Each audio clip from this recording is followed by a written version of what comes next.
por sus ofrendas. Que el Señor multiplique y bendiga cada una de ellas. La próxima semana, si así el Señor nos lo permite, vamos a estar reuniéndonos en San Josecito de San Isidro de Heredia, en la iglesia que pastoreaba mi hermano José Luis Carballo, Iglesia Jesucristo. Jesucristo es el Señor, sí. Es que, vieras hermanos, estaba una lista anotándolas y ahora me corrigieron. Es una manera de vida.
Por alguna razón no pueden acompañarnos, así que les damos la bienvenida. Bueno, vamos a darles en este momento, como ustedes saben, iniciamos a las 10 de la mañana y en este momento sí le damos oficialmente la bienvenida a los hermanos que están conectándose a través del Facebook de la iglesia Casa Fe y Amistad, y que es también a la vez transmitido o compartido en la página de la Fraternidad de Ministerios de Heredia.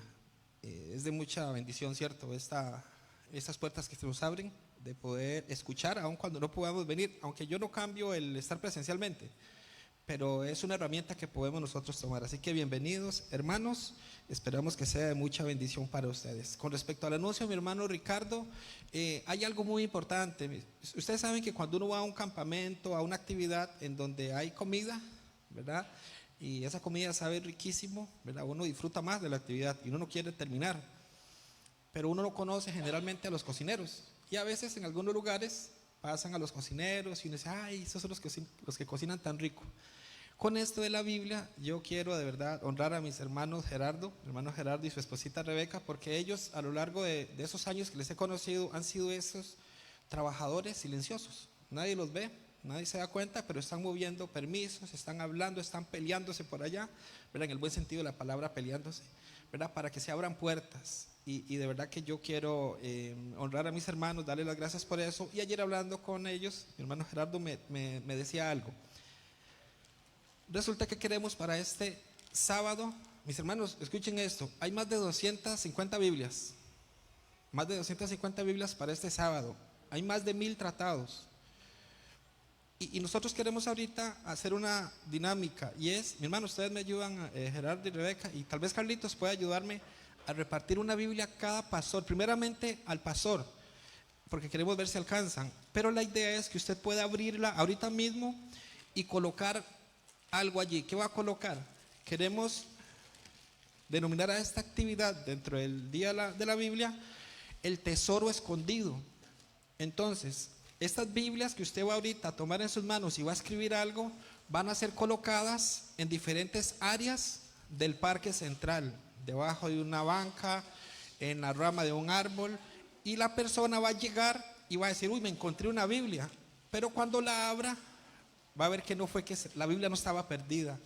Va a haber un mensaje de parte de cada pastor que va a decir, esta Biblia Dios la tenía para ti, no sé, lo que usted considere que Dios ponga en su corazón, ¿verdad? Pero que esa es la idea, esa es la esencia de esta dinámica, que podamos escribir algo y va a haber una persona que va a recogerla, donde ustedes gusten escribir.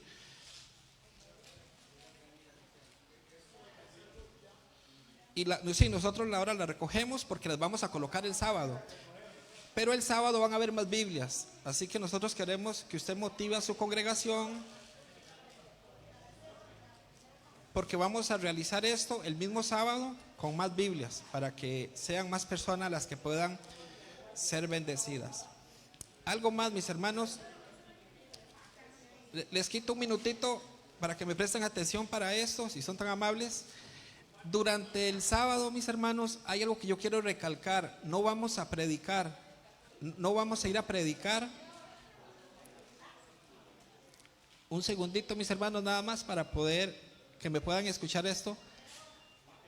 No es una actividad para predicación, es para lectura. Y si usted ve por la cantidad de iglesias que hay, son solamente 10 minutos lo que tenemos. Entonces es lectura. ¿Qué vamos a leer? Lo que cada uno de ustedes considere. Yo, por ejemplo, escogí Efesios. Yo ya leer posiblemente Efesios, pero y si alguno coincide, no hay problema. Es la palabra de Dios la que vamos a estar testificando. Como el apóstol Pablo dice, no me avergüenzo del evangelio porque es poder de Dios para salvación. Amén. Entonces, es la palabra de Dios la que vamos a estar leyendo, la que vamos a estar compartiendo. Hay un par de excepciones dentro del programa donde vamos a tener un tiempo de adoración, ¿verdad? Que mi hermano Álvaro nos va a bendecir con su congregación. Y no se lo pierdan, mis hermanos, porque va a ser algo que de verdad, solo escucharlo ya me quebrantó un poco. Ahora viéndolo va a ser más impresionante. Desde las 10 de la mañana vamos a arrancar hasta las 3 de la tarde. Si a usted le correspondió llegar a las 10:30, ojalá pueda quedarse hasta las 3. Esa es la idea. Vamos a tener suficiente material, por eso necesitamos manos a la obra. Los hermanos que van a estar a cargo de las aceras, la idea es que puedan dar el tratado, y si alguna persona en ese momento ustedes consideran que está escuchando bien, ustedes le puedan decir, hay una Biblia esperándolo en el parque central. ¿Por qué, mis hermanos? Sé que con ustedes no va a ocurrir esto, pero ha ocurrido lamentablemente en otras oportunidades donde las Biblias se entregan y se quedan con el pastor y su congregación, y queremos que las Biblias queden en los lugares correctos, en aquellas personas que no tienen una Biblia y que necesitan la palabra de Dios. Así que quedan invitados, y mis hermanos que están siguiendo la transmisión de la misma manera están totalmente invitados. Si algún pastor de los que está acá no está dentro de la lista del programa, usted puede indicarme. Lo hice o lo hicimos con aquellos que confirmaron, con aquellos que me dijeron, pastor, yo voy a participar. Por eso están los nombres de esas personas, pero si su nombre no está, acérquese a mí ahora al final y hacemos un espacio. De verdad que la idea es que todos podamos participar y hay mucho trabajo por hacer, mis hermanos. Sí, sí. Una dedicatoria. Sí, es una dedicatoria, pero si quiere poner su nombre, a alguien seguramente en algún momento va a querer conocer al hermano Randy. Tal vez si tomamos una foto por todos con la Biblia levantada. Ok. Mis hermanos, como estas Biblias son una donación, yo quisiera pedirles un último favor, y es que puedan levantar sus Biblias para que el hermano pueda fotografiar y dejar evidencia de que fueron entregadas a la Fraternidad de Pastores de Heredia. Gracias, mis hermanos. Muchas gracias, de verdad.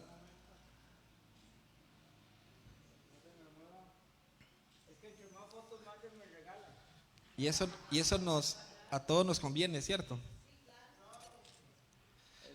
Gracias, mis hermanos. No quiero quitarle más tiempo a mi hermano Randy, que sé que la exposición de esta mañana va a ser de mucha bendición. En cuanto usted concluya con la dedicatoria, nos avisa para poder pasar a recoger sus Biblias. Les esperamos, mis hermanos, de verdad, el sábado. Les cuento que hoy se ha quebrantado el récord. Hoy hemos llegado a 45 ministros en esta mañana, ¿verdad? Que de verdad, honestamente, hace ratito no mirábamos tantas personas. Hay 45 hermanos hoy acá.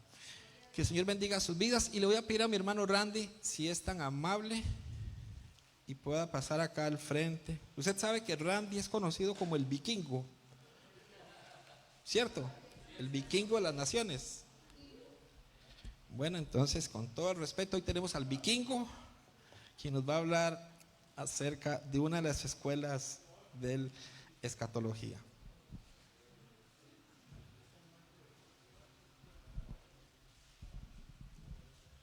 Gracias, hermano.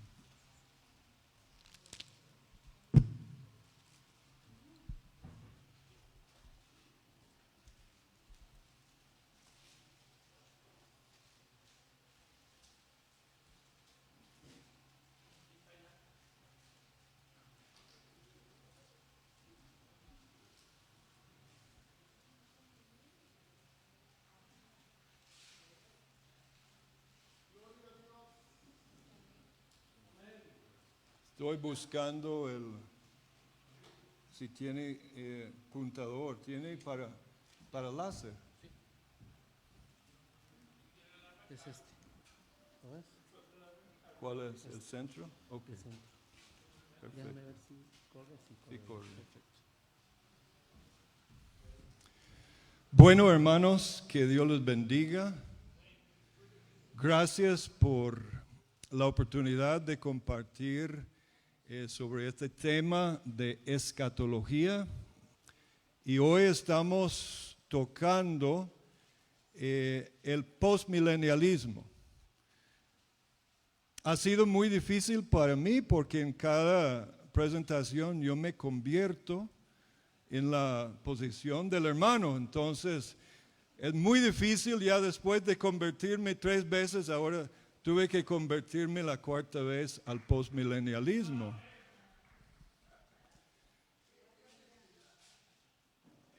Muy bien. Hay un problema con la escatología.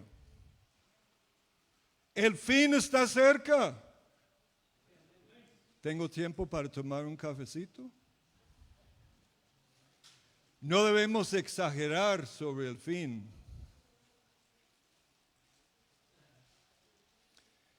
Vamos a darnos un poco de tiempo para definir escatología y lo quiero como ampliar porque el tema escatología es más amplio que solo el tiempo final.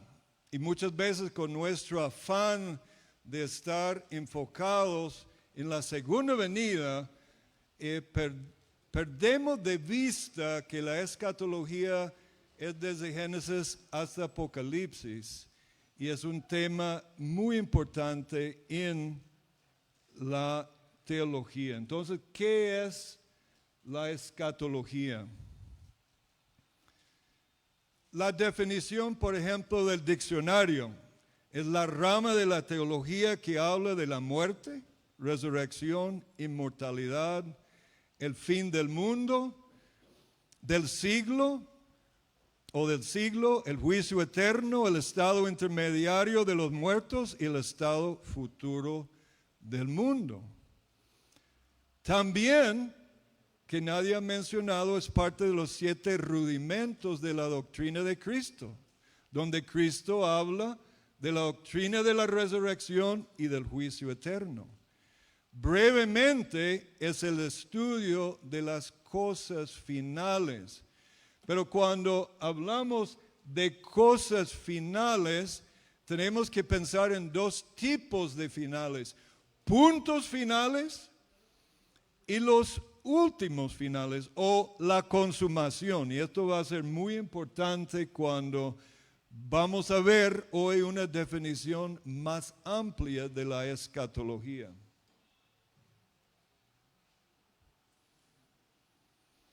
¿Qué significa escatología? Bueno, viene de la palabra escatos, y hay que poner el acento en la E, si no puede salir otro significado. Y logos, estudio de las cosas finales. Es el conjunto de creencias religiosas sobre las realidades últimas. Pero realidades últimas no significa solo el último tiempo. Y eso es un punto que quiero enfatizar hoy como para ampliar un poco nuestra perspectiva sobre la escatología. El doctor Hans-Georg Link da una definición, un experto en el griego, el punto final de una secuencia continua de circunstancias. O sea, el griego tiende a dar ese matiz de un punto final, y nota la palabra punto final, porque en la Biblia hay puntos finales. Hay muchos fines o muchos puntos finales, no solo la consumación y la segunda venida. Entonces tenemos que tomar esto en cuenta, y hoy vamos a empezar a verlo un poco así. En el Strong's, en la versión mía, lo escribe con J, eschatos. Y habla de más lejos, final, postrer, postrero, último, estado final. Neotestamentariamente, eschatos y escatón, extremo o último. El hombre es dirigido por un sentido de fines y objetivos. Entonces, un acercamiento que nos lleva a fines y un fin es muy importante cuando estudiamos la escatología. No debemos, por otro lado, como muchas iglesias han hecho, hay gente que tienen cronogramas, dibujos muy complicados, y voy a poner algunos de los míos, pero poniendo la cronología con mucho detalle, de tal manera que algunos hermanos se afanan día y noche de solo pensar en ese día final, y se nos olvida que la historia, y en la historia hay muchos escatones, fines que debemos estar viviendo dentro de la historia, no solo el último tiempo. Seguimos con la definición entonces de escatología. Un escatón es el punto final de una sucesión de circunstancias. Entonces quiero enfatizar ahorita esa idea de un punto final. No solo el último punto, sino un punto final donde Dios da fin. Por ejemplo, la Torre de Babel era un escatón, no el escatón. El diluvio era un punto final, un escatón. Así que mis hermanos, la escatología es en toda la Biblia y debemos ampliar nuestra perspectiva un poco cuando pensamos en la escatología. El fin de un hombre es cuando muere, es su escatón. El fin de una familia, el fin de una nación, el fin de una civilización. Todo esto puede ser considerados escatones. El día del Señor. ¿Es el día del Señor un solo día al final? ¿O hay días del Señor? Cuando nosotros nos damos el problema de hacer un buen exégesis, nos damos cuenta que cuando analizamos el día del Señor, hay varios días del Señor. Hubo un día del Señor sobre el reino del norte de Israel, y este fin del reino del norte de Israel fue un escatón. Terminó, y los profetas del reino del norte decretaron con su profecía el fin de este reino. Entonces, la Biblia habla de que el Señor, el día del Señor viene sobre Babilonia, el día del Señor viene sobre Judá, el día del Señor viene sobre Siria. Entonces tenemos que ampliar nuestra perspectiva aún de la escatología del día del Señor. Conclusión primero. La escatología contempla el tiempo final y la consumación y puntos finales. En un curso de escatología, entonces, podríamos estudiar un montón de fines dentro de la Biblia, puntos finales y enfoques de la escatología, además del último tiempo. Y eso es importante, y creo que quiero hacer este aporte hacia nuestra escatología. Por ejemplo, en ese diagrama estamos viendo escatones, juicios en la historia, la consumación y el juicio final. Entonces, a través de toda la historia, tenemos diferentes momentos. La caída de Jericó fue un escatón para Jericó, un fin de esta ciudad. La caída de Judá, la caída de Jerusalén, la caída de Roma y otros momentos en la historia. Y esto nos lleva a una escatología que nos lleva al final del escatón final, la conquista y victoria final de Cristo sobre la muerte.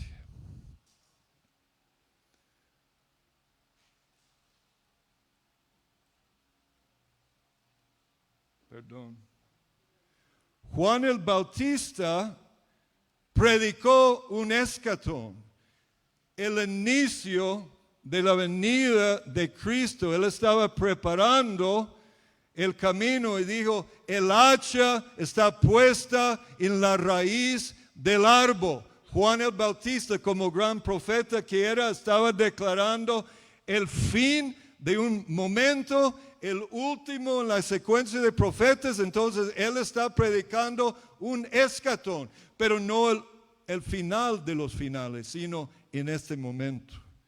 Y es importante que vamos entendiendo esto. Por supuesto, Romanos 6:23 dice la paga del pecado es la muerte.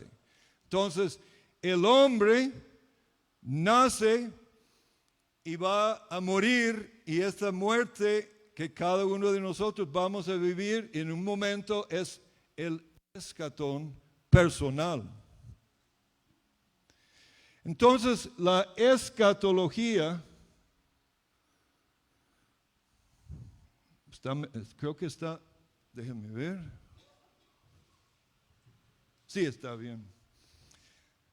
La escatología es un proceso del gobierno de Dios en la transformación de la tierra, su uso de sus siervos y la iglesia para no solo llevar salvación, sino juicio y escatones a los sistemas del mal en el mundo. Ver Apocalipsis 11, 3 al 7, el ministerio de los dos testigos, el privilegio de los santos de atar a reyes, encadenar a tiranos por la oración en Salmo 149. El hombre, el cristiano, también tiene una participación en la administración de los escatones del Señor por nuestras oraciones. Así fue en el Antiguo Testamento y más aún en el Nuevo Testamento.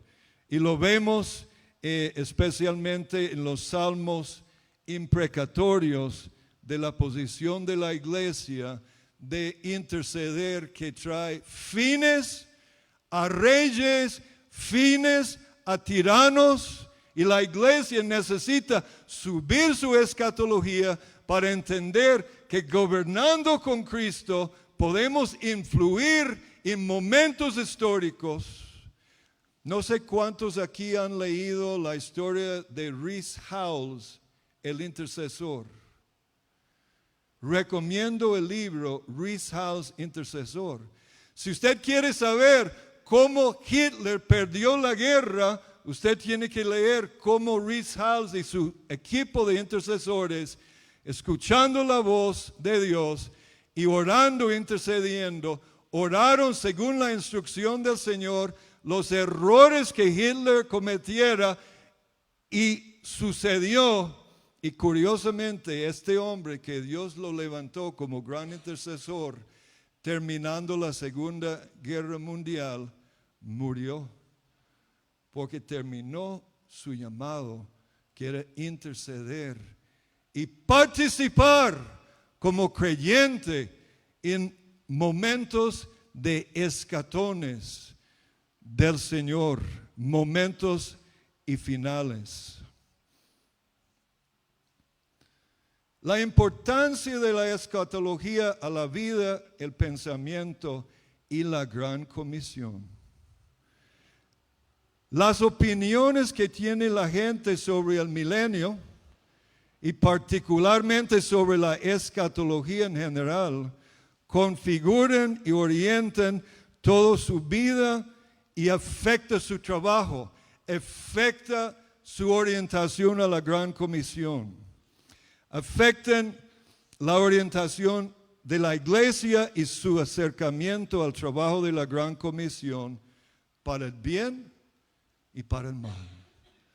He notado, mis amados hermanos, cuando yo menciono proyectos de transformación nacional, proyectos que demandan una inversión de estrategia de la iglesia que podría llevar 10, 15, 20 años, la iglesia de hoy no le interesa porque Cristo viene mañana.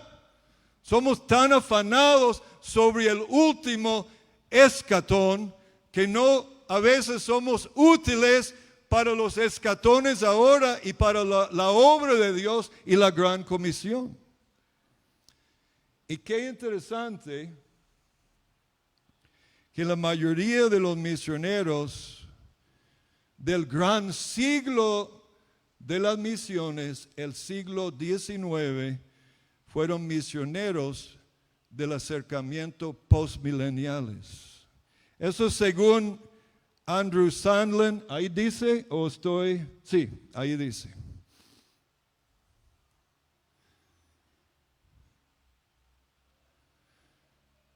Ahora quiero hacer un intento muy arriesgado, porque nadie se ha atrevido a tratar el asunto de Apocalipsis 20, Entonces voy a tratar de tocar un poco de esto y ustedes pueden ver el título de un libro. Por fin, después de muchos años, alguien me mandó una copia PDF del libro de A.W. Bullinger sobre los números de la Biblia. Una magna obra, siempre lo he tenido en inglés, bueno, ya lo tengo, bueno, lo tenía en copia de papel en español, pero ahora lo tengo en papel, en PDF en español si alguien lo quiere. Entonces, lo que no he visto hasta la fecha, y eso es parte de mi problema con este número del milenio, los 1000 años, no he visto un solo teólogo que tome el problema de interpretar qué significa 1000. Ahora, es importante cuando examinamos el milenio que la literatura de Apocalipsis es una literatura apocalíptica. Entonces, tomar esto literal es peligroso y tenemos que dar el enfoque de interpretar los símbolos, pero no he visto, quizá usted me puede corregir si has visto, no veo nadie haciendo su exégesis que qué podría significar 1000, ¿por qué 1000? Pero todas las tres posiciones, premilenial, amilenial, postmilenial, todos estamos usando el término milenio o que viene de los 1000 años que menciona Apocalipsis 20. La diferencia entre el A1000 y el post-1000 es la diferencia, en mi opinión, entre el pesimilenialismo y el optimilenialismo.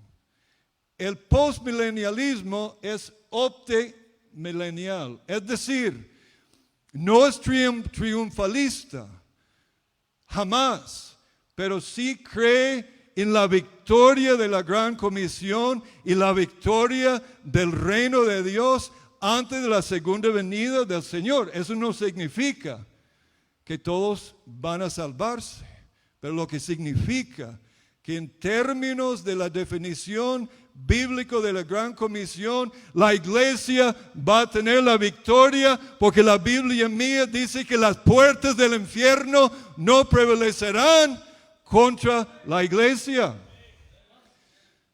No vamos a ser derrotados por Satanás. Alguien dice, pero la Segunda Guerra Mundial, la Primera Guerra Mundial y tantas cosas que están sucediendo, se está cumpliendo un proceso positivo en el logro de la gran comisión. Hermanos, los últimos, jueves, viernes y sábado estuve en el foro de envío. Y un discípulo mío dio una ponencia que me dejó realmente conmovido. De lo que se está logrando los misioneros latinos y también misioneros de África, misioneros de Asia, misioneros de todo el mundo, porque ahora la obra misionero es global. Y si pensamos que estamos perdiendo por lo que está pasando ahora con Klaus Schwab y esos locos como Biden, bueno, es un momento de juicio sobre la tierra, pero te cuento, Cristo va a ganar esta guerra. No vamos a perder esta guerra. Ahora podría haber sufrimiento. El postmilenialismo no es triunfalista, pero sí cree en la victoria final de la iglesia antes de la segunda venida. Es optimilenialista, no es pesimilenialista. Y les voy a explicar a través de un gran pastor que ustedes van a conocer más adelante. Mi problema personal con todas las posiciones es el mismo problema que tengo con las diferentes posiciones sobre la semana 70 de Daniel. Algunos de ustedes han escuchado mi seminario sobre la semana 70 de Daniel. Nadie se toma el problema antes de interpretar la semana 70, hablando que tiene que ver con los 7 años de tribulación, con el anticristo, pero no se toma el problema de interpretar qué significa el número 70. Y al interpretar el número 70, usted tiene la clave para todo lo que ocurrió en Daniel capítulo 9.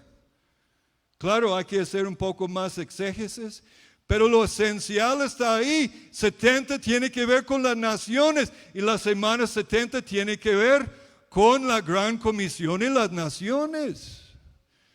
Entonces, ¿qué tiene que ver o qué significa el número 1000? Bueno, recurro al libro de Bullinger.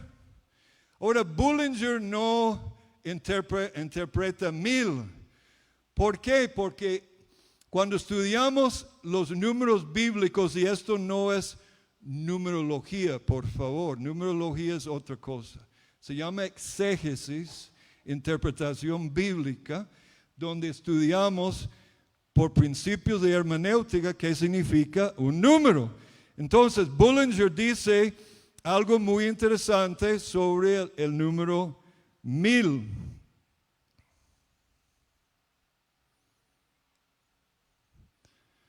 Cuando vemos a los números en la Biblia, hay números fundamentales y hay números que son más grandes, que llevan parte del sentido de los números más fundamentales. Los números fundamentales son 1 a 10.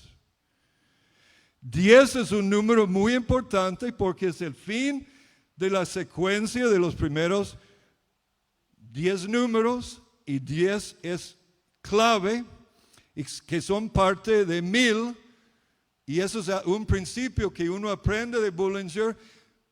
Si interpretamos el número 10, vamos a entender que 1000 lleva el sentido del número 10, pero en una potencia de 3. Es decir, lleva lo fuerte del número 10, pero con una potencia 3 veces. 10 a la tercera potencia.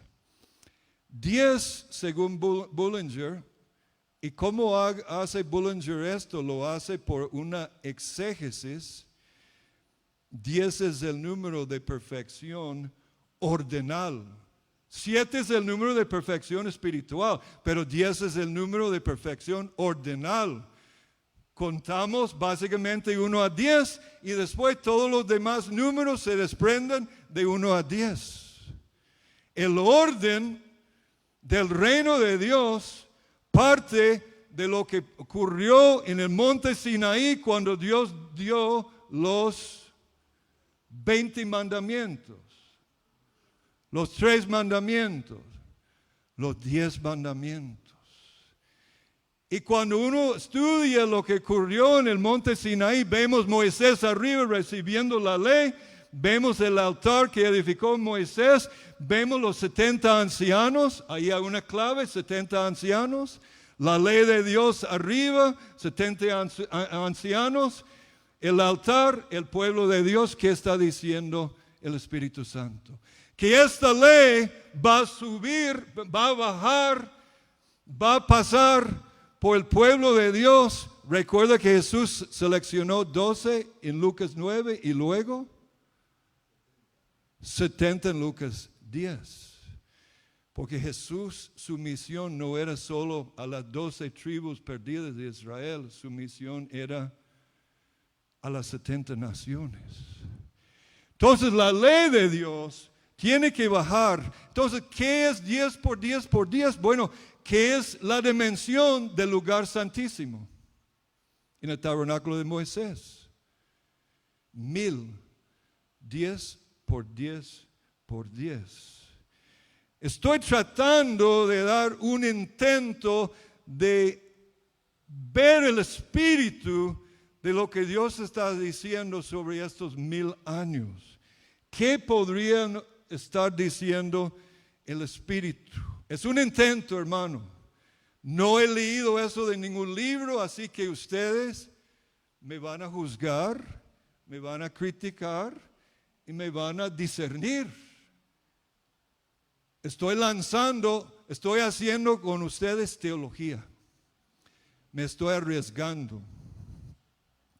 Ya se ha señalado que 10 es uno de los números perfectos y significa la perfección del orden divino. Entonces, ¿qué está pasando en el milenio?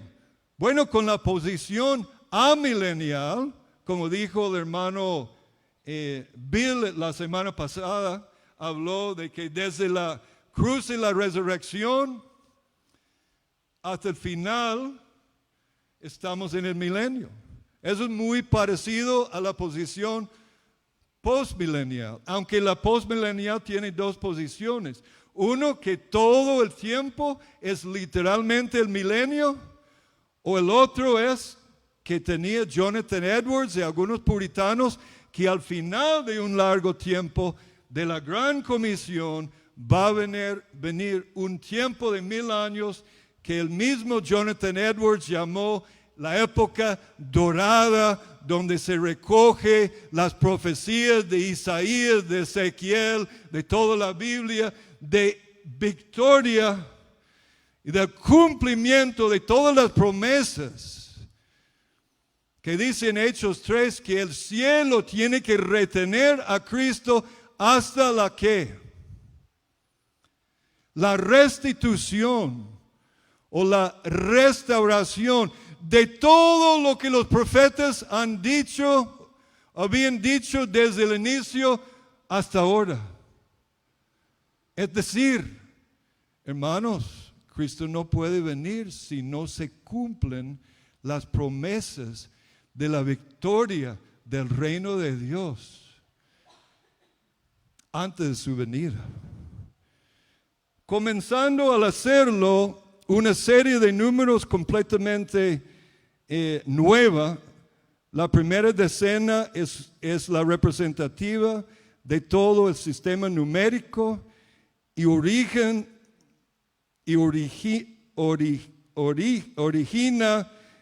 el sistema de cálculo llamado decimales. Al final digo, cuando se multiplican números, el resultado es el mismo que el número básico, pero con una potencia, como ya mencioné. ¿Qué está haciendo entonces el Señor en el milenio? Si la posición postmilenial es verdad, lo que está haciendo el Señor es reestableciendo la perfección del orden divino en la tierra y el cosmos. Por supuesto, este proceso Dios nos está dando como iglesia, como creyentes, como misioneros, como proclamadores del reino de Dios, el privilegio de participar en su proceso escatológico, y Él va a terminar en la consumación. Pero ¿qué es lo que Él termina? ¿Qué es el último enemigo? La muerte. Pero mi Biblia dice que Él tiene que reinar hasta que ponga ¿qué? Todos sus enemigos por estrado de sus pies. Ahora vamos a ver uno de mis diagramas. Amilenial y postmilenial difieren no en su ubicación temporal del milenio, sino en el carácter del milenio en sí mismo. Voy a postular otra cosa. Qué interesante que dice Hebreos 9, 8, 12, 25 y 10, 19, que al quitar el tabernáculo y quedarse con solo el lugar santísimo, el Espíritu Santo estaba hablando para este momento presente, dice en Hebreos. Y que el camino al Santísimo está abierto ¿Y qué es la dimensión del Santísimo? 10 por 10 por 10. Al venir ante el Santísimo, la iglesia participa y reina con Cristo, y vamos reinando a través de la proclama del Evangelio del Reino y el discipulado y las misiones, hasta que pongamos con la ayuda del Espíritu Santo todos sus enemigos por estrado de sus pies.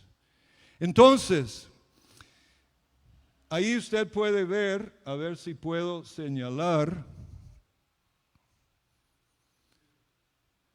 Eso sería la visión de Jonathan Edwards, que es un poco diferente que lo que la mayoría de los postmileniales hoy día ven. La única diferencia en realidad entre el postmilenialismo y el amilenialismo, que el amilenialismo tiende a ser pesimilenial y el postmilenial es optimilenial. O sea, creemos en la victoria de la gran comisión y el reino de Dios, no una victoria total, pero una victoria que vamos a ver en las Escrituras, que va a transformar las naciones. Y hermanos, después de lo que yo escuché este fin de semana, soy más optimista que nunca.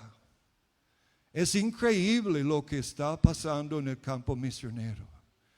Cuando iniciamos en Costa Rica, no se hablaba tanto del globalismo, del movimiento misionero, pero hoy día se está hablando, como compartió el hermano Allen, de un envío de misioneros policéntrico. Imagínense, hermanos, un envío de cada fuente de envío de misioneros, y cada creyente de su boca sale ríos de aguas vivas. ¿Qué está empezando a pasar? ¿Será que la visión de Ezequiel se va a cumplir? ¿Que la tierra se va a llenar de qué? La gloria del Señor, como las aguas cubren el mar, porque eso es profecía que tiene que ser cumplido antes de la venida del Señor.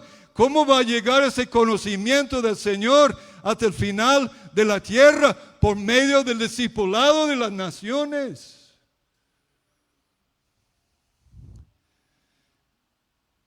El A1000, el milenio, pertenece a esta edad presente. Pero con el postmilenial, el milenio es esta edad presente.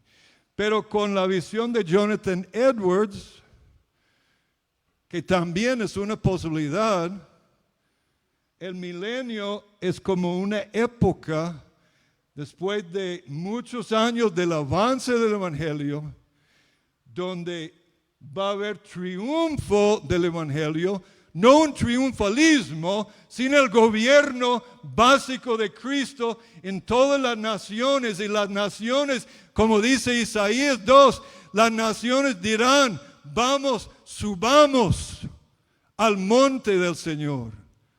¿Dónde está el monte del Señor? La iglesia local, las iglesias. El monte de Sión está y se encuentra en la tierra, donde hay una iglesia que exalta a Cristo y predica el reino davídico. ¿Quién es el rey davídico? Jesús.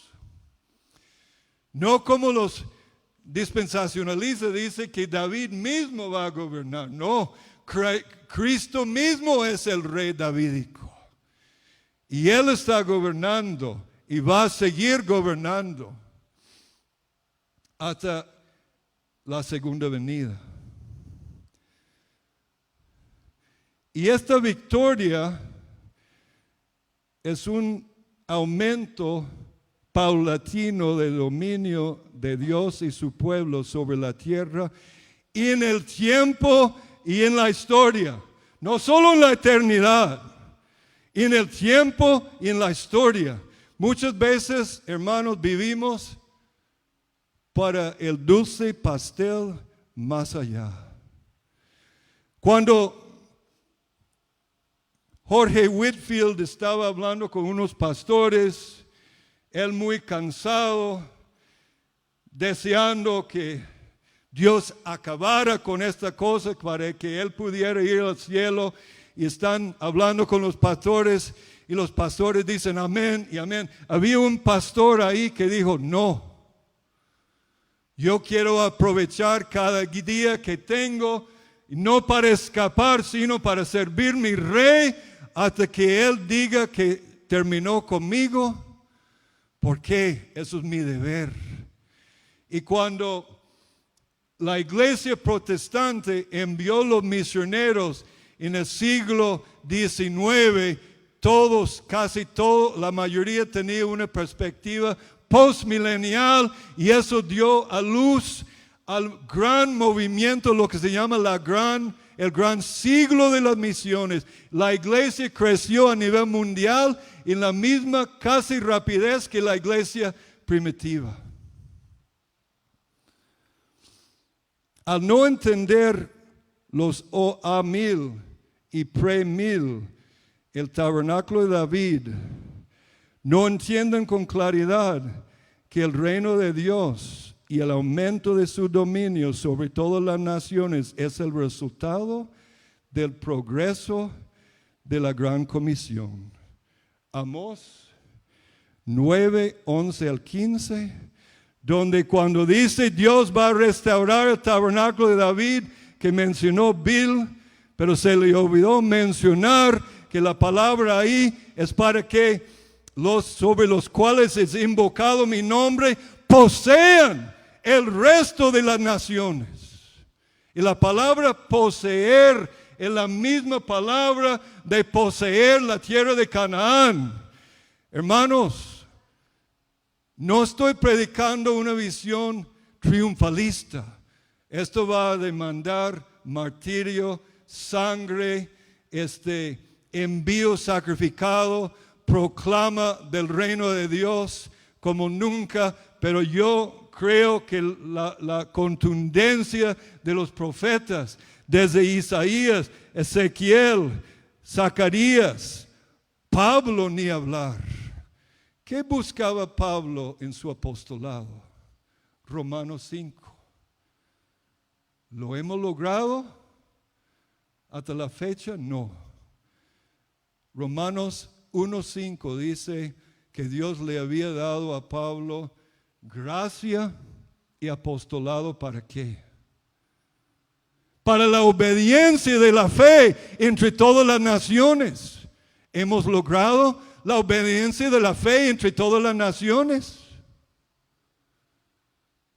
Muy lejos todavía. Hay mucho que hacer, hermanos. Cristo no viene mañana, porque la obra es muy grande que tenemos que hacer todavía. El principio del reino davídico del Mesías vemos en Isaías 2, 1 al 3, que acabo de citar, del monte de Sión, donde las naciones van a subir, todas las naciones van a subir, van a ser discipulados, y también del monte de Sión va a salir misioneros a todas las naciones. Es un venir y un ir poderoso. Daniel 2:35 dice que esa piedra que viene del cielo, no cortado por manos humanos, va a chocar con el sistema mundano de los ídolos del mundo y se quiebran completamente. ¿Y qué pasa? Se convierte en un monte que va a llenar toda la tierra. Yo antes creía que este monte que va a llenar toda la tierra solo viene cuando Cristo viene. No.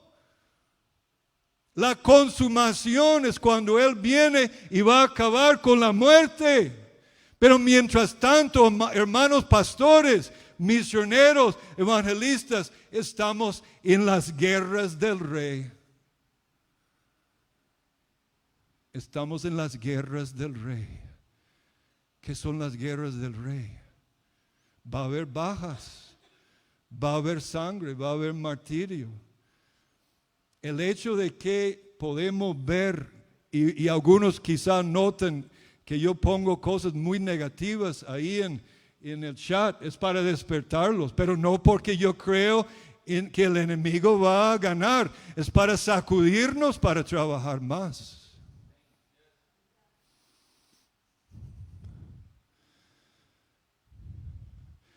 Bueno, ahí lo pueden leer después, pero es interesante que este lugar santísimo, que dice simbólicamente que la otra parte del tabernáculo era símbolo para el tiempo presente. ¿Qué es símbolo del tiempo presente? El resto del tabernáculo fue destruido. ¿Qué quedó? ¿Cuánto del tabernáculo estaba en el tabernáculo de David? Solo el lugar santo, santísimo.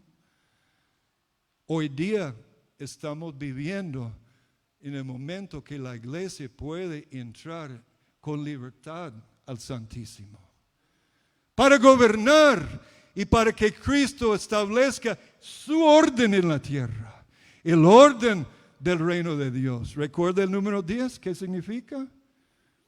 La perfección ordenal de Dios.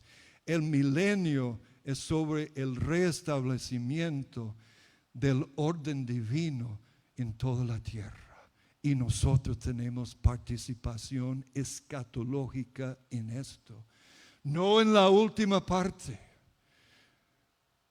Pero otra vez, ¿de dónde viene este pesimismo? Este espíritu de derrota?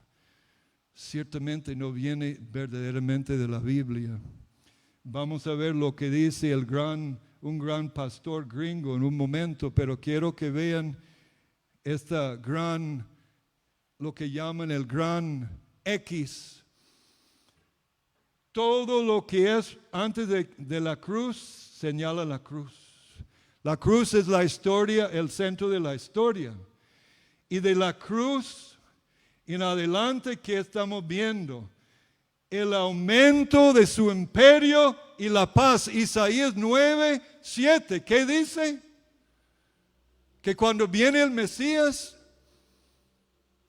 porque un niño nos es dado, ¿y qué? Y el aumento de su imperio y la paz será parado continuamente por el diablo y Klaus Schwab y Biden y todos los malos. No dice esto, hermanos. Hermanos, estamos ganando. Estamos ganando. Y ojalá que si tuviera 2 horas para comprobar cómo estamos ganando.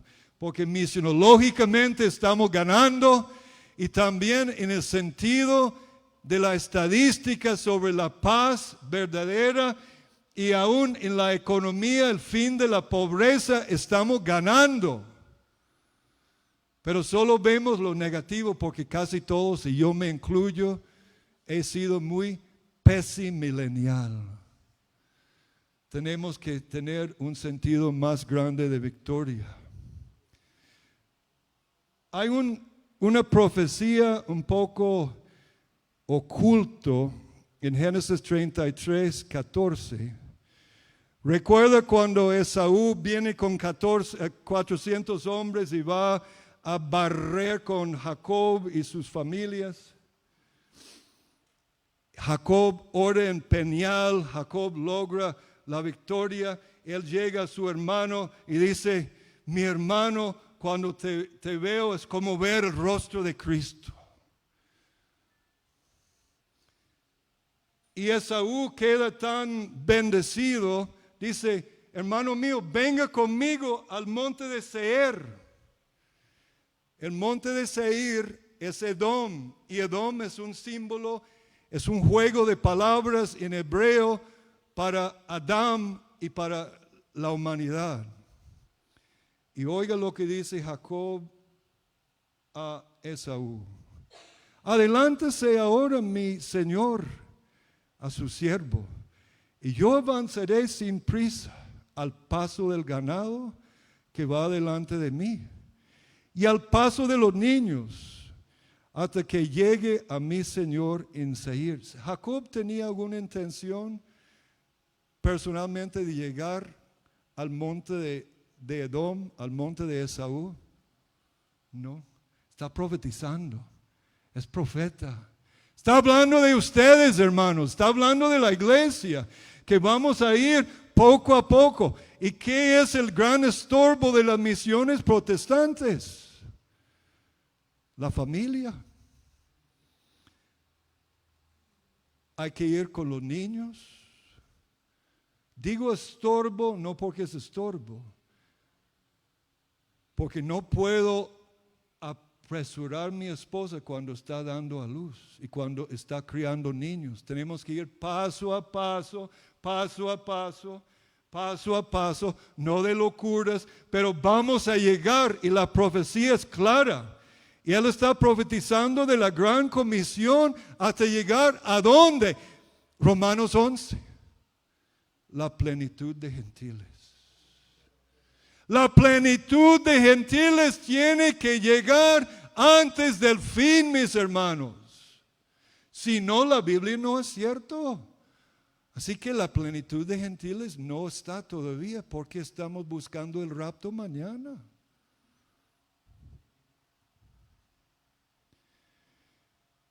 El pesimilenialismo. El pesimilenialismo en cuanto a la victoria de Cristo y su iglesia en el tiempo y la historia domina el premilenialismo dispensacional y la posición premilenial histórico.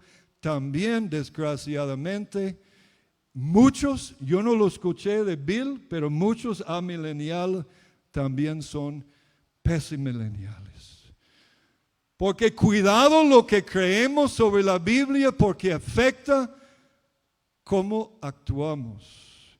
Si la postura es de victoria y de avance, como tenía mi mentor de lejos y el mentor de las misiones protestantes, Guillermo Carré, viene la victoria.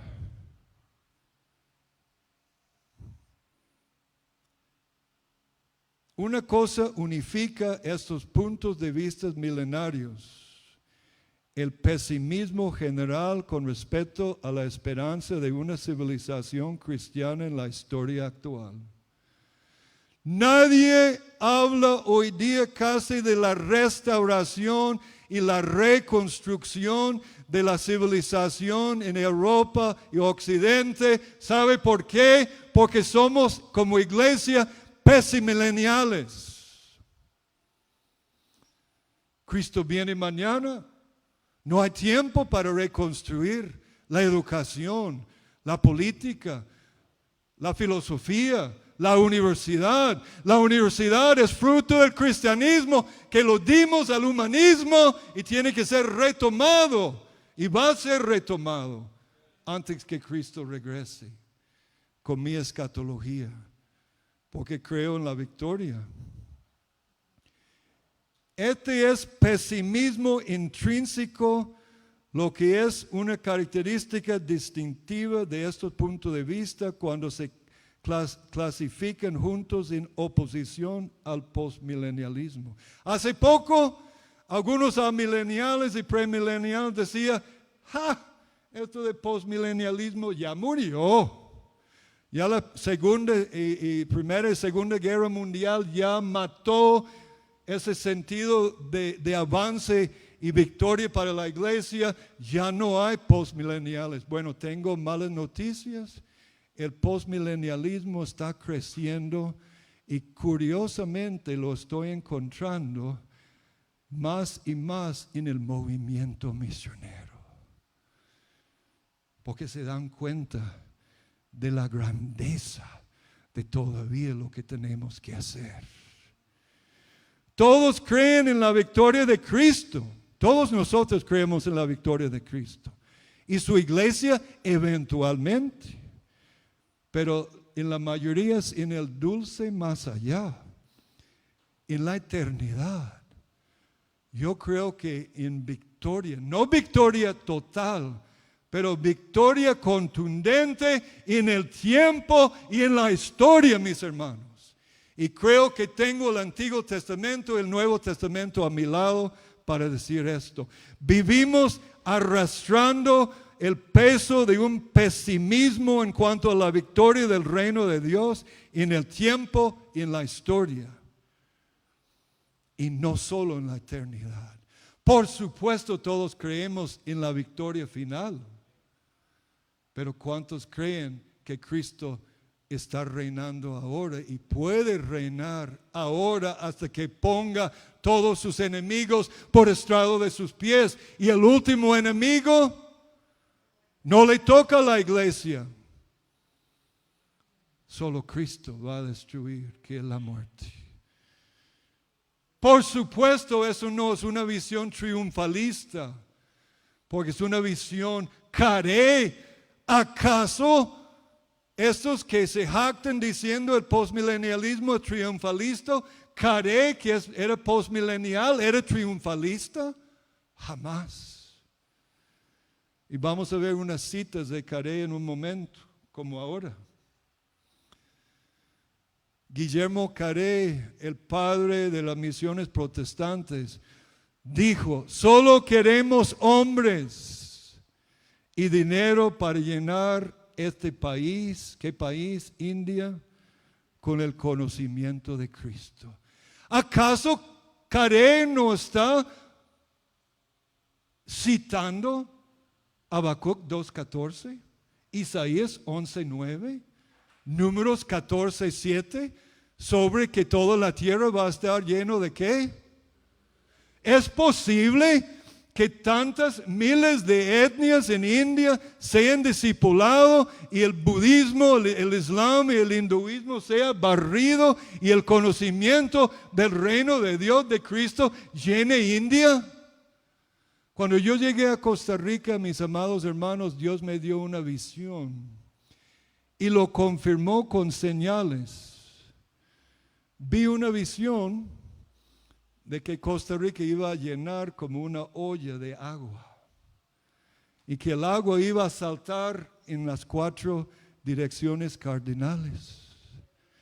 Pero en este momento no estaba pensando en Isaías 11:9, pero era una visión de lo mismo que estaba viendo Carey. Pero viera la locura de Carey. Es un poco posible en Costa Rica, pero el optimismo de Carey a la luz de sus circunstancias, mis hermanos, es impresionante su fe. Con razón se llama Padre de las Misiones. Y oiga más que dice Carey: no estamos trabajando con incertidumbre ni con temor sobre los resultados. Y después de este fin de semana, llegué a casa sábado llorando. Y mi esposa dice: ¿qué pasó? Y cada vez que empecé a hablar, empecé a llorar. Y le dije a un hermano: lo que me enseñaron en la misionología está funcionando. Estamos ganando, hermanos. No es tiempo de ser pesimista. Y disculpe si yo doy una visión pesimista en el chat sobre todo lo negativo pasando, pero yo no creo que van a ganar. Estoy haciendo guerra santa contra el enemigo para espantarlos, despertarlos, sacudirlos. Carey tenía seguridad escatológica. Él no estaba esperando a Cristo que iba a venir mañana y raptarlo. Él tenía que ganar toda la India. No terminó Carey. El fin de sus esfuerzos y la obra misionera para Carey era segura. Y él dijo algo más loco: él ha de reinar hasta que Satanás no tenga ni una pulgada cuadrada en este territorio. ¿Cristo está reinando en India? Sí, pero no totalmente, porque India sigue siendo uno de los países menos alcanzados del mundo. Pero el avance es tremendo lo que Dios está haciendo. Pakistán también. Carey está citando la Biblia y su enfoque es victoria en la India, no derrota, no el rapto antes que Cristo termine su obra de la Gran Comisión. Carey era totalmente postmilenial en su perspectiva escatológica. Esto es sorprendente cuando comprendemos que Carey fue entre los primeros misioneros protestantes. Hoy día, después de lo que yo escucho y veo, me es más fácil ser positiva sobre la victoria, pero Carey no tenía nada que ver con sus ojos. ¿Qué veía Carey? Las profecías de Isaías. La palabra de Pablo. Salmo 110, que Cristo va a reinar hasta que ponga todos sus enemigos por estrado de sus pies. Si la iglesia está golpeando las puertas del infierno, ¿qué está haciendo la iglesia? Haciendo guerra, poniendo que los enemigos de Cristo por estrado de sus pies. Es nuestro trabajo, hermanos. Y Carey lo creía. Los misioneros protestantes, Carey, un pionero con su equipito apostólico en el vasto océano subcontinental no alcanzado de la India, porque eso era un océano de pueblos no alcanzados. Sabía que venían muchos detrás de él que iban a seguir la obra hasta que Satanás no tuviera una sola pulgada de territorio en el subcontinente. Esto es la escatología postmilenial. Ay, pero ¿desde cuándo hay que pulir el latón en un barco que se va a hundirse? Cuando el barco se está hundiendo, dice algunos pastores, no hay que pulir el bronce ni el latón porque el barco va para abajo. Me van a disculpar por lo que voy a decir ahora contra un héroe en parte mío y en parte no. John MacArthur dijo, y por eso le llamo pseudo calvinista y premilenialista, dijo, ¿sabes qué? Está hablando a los postmileniales. Nosotros no vamos a ganar el partido acá abajo. Yo pongo una nota ahí que pueden ver en el tiempo y la historia. MacArthur dice, perderemos. ¿Estás listo para perder? ¡Qué fe! Dice usted postmilenial, usted iba a hacer un vals de victoria al reino, al conquistar el mundo. No, señores. Los postmileniales no hablan de ningún vals ni nada fácil. Y lo que hizo Carey y lo que hizo Adoniram Hudson en Birmania no era ningún vals. Y lo que está haciendo algunas traductores nuestras en lugares terriblemente aisladas para traducir la Biblia no es ningún vals, te digo. Nadie ha dicho de ningún vals, señor MacArthur. No, lo siento, perdemos aquí. Apréndelo.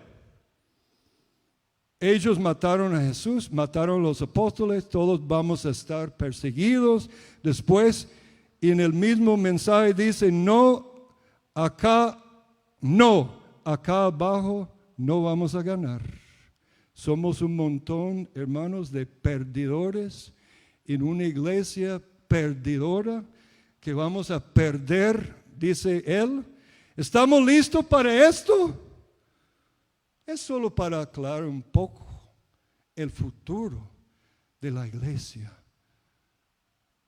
¿Qué tipo de visión es esto de la Gran Comisión? En mi opinión, es una visión jorobada, asmática, patética de la visión de Cristo y la gran comisión. Dice Jeff Durbin, un pastor postmilenial, le agradezco, señor MacArthur, por su claridad. No vamos a ganar acá, vamos a perder en este campo de batalla, pero ganamos en la gran batalla final, en la eternidad. Esa es la visión pesimilenial de John MacArthur. Tristemente muchos, y yo mismo lo he predicado, no hay que pulir el latón en una nave que se está hundiendo. Estados Unidos se está hundiendo. Europa está hundiendo. Y yo tengo un equipo en Reino Unido y un equipo tratando de levantarse en España que cree que podemos reconstruir el reino de Dios en Europa. No se va a hundir. Estamos en un momento de derrota en este momento, pero viene otro futuro. Con razón no estamos discipulando las naciones con semejante teología de derrota. ¿Suena como Carey, nuestro amigo MacArthur? En nada y para nada. Pero ¿es esto en armonía con la Biblia? Yo digo no, 1000 veces que no. Dios nos lleva de victoria en victoria, de fe en fe, todos los días hasta que Él venga. Y si va a haber guerras, sufrimiento y cruces a pesar de esto, ¿desde cuándo vemos con nuestros ojos lo que está pasando y no con la Biblia?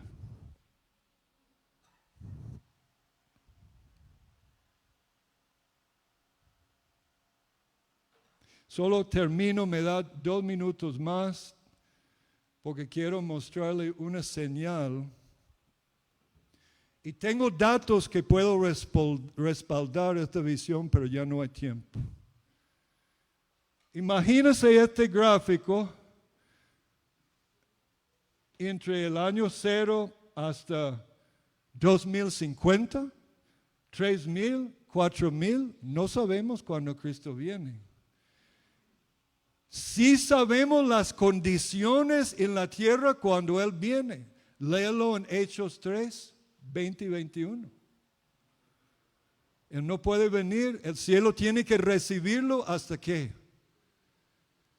Hasta la restitución de todo lo que los profetas han dicho.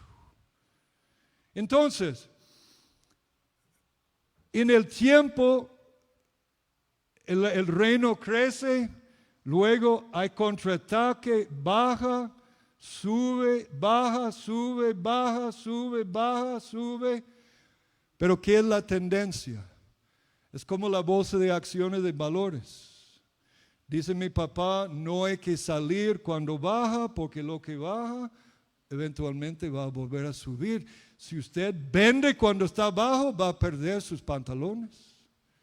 Espérese, verá y va a volver. Pero la contundencia, y dijo un postmilenial recientemente que escuché, podría venir Cristo en 40,000 años. ¿Qué dice Salmo 105? Que por 1000 generaciones está efectivo el pacto de Abraham. Por 1000 generaciones. 1000 generaciones podría ser 38,000 años, 40,000 años. No creo esto, pero tampoco sabemos. Lo que sí sabemos bíblicamente es que viene la victoria y Cristo va a tener una iglesia victoriosa y vamos a completar la gran comisión antes que Él venga. Que Dios los bendiga. Ya se me acabó el tiempo.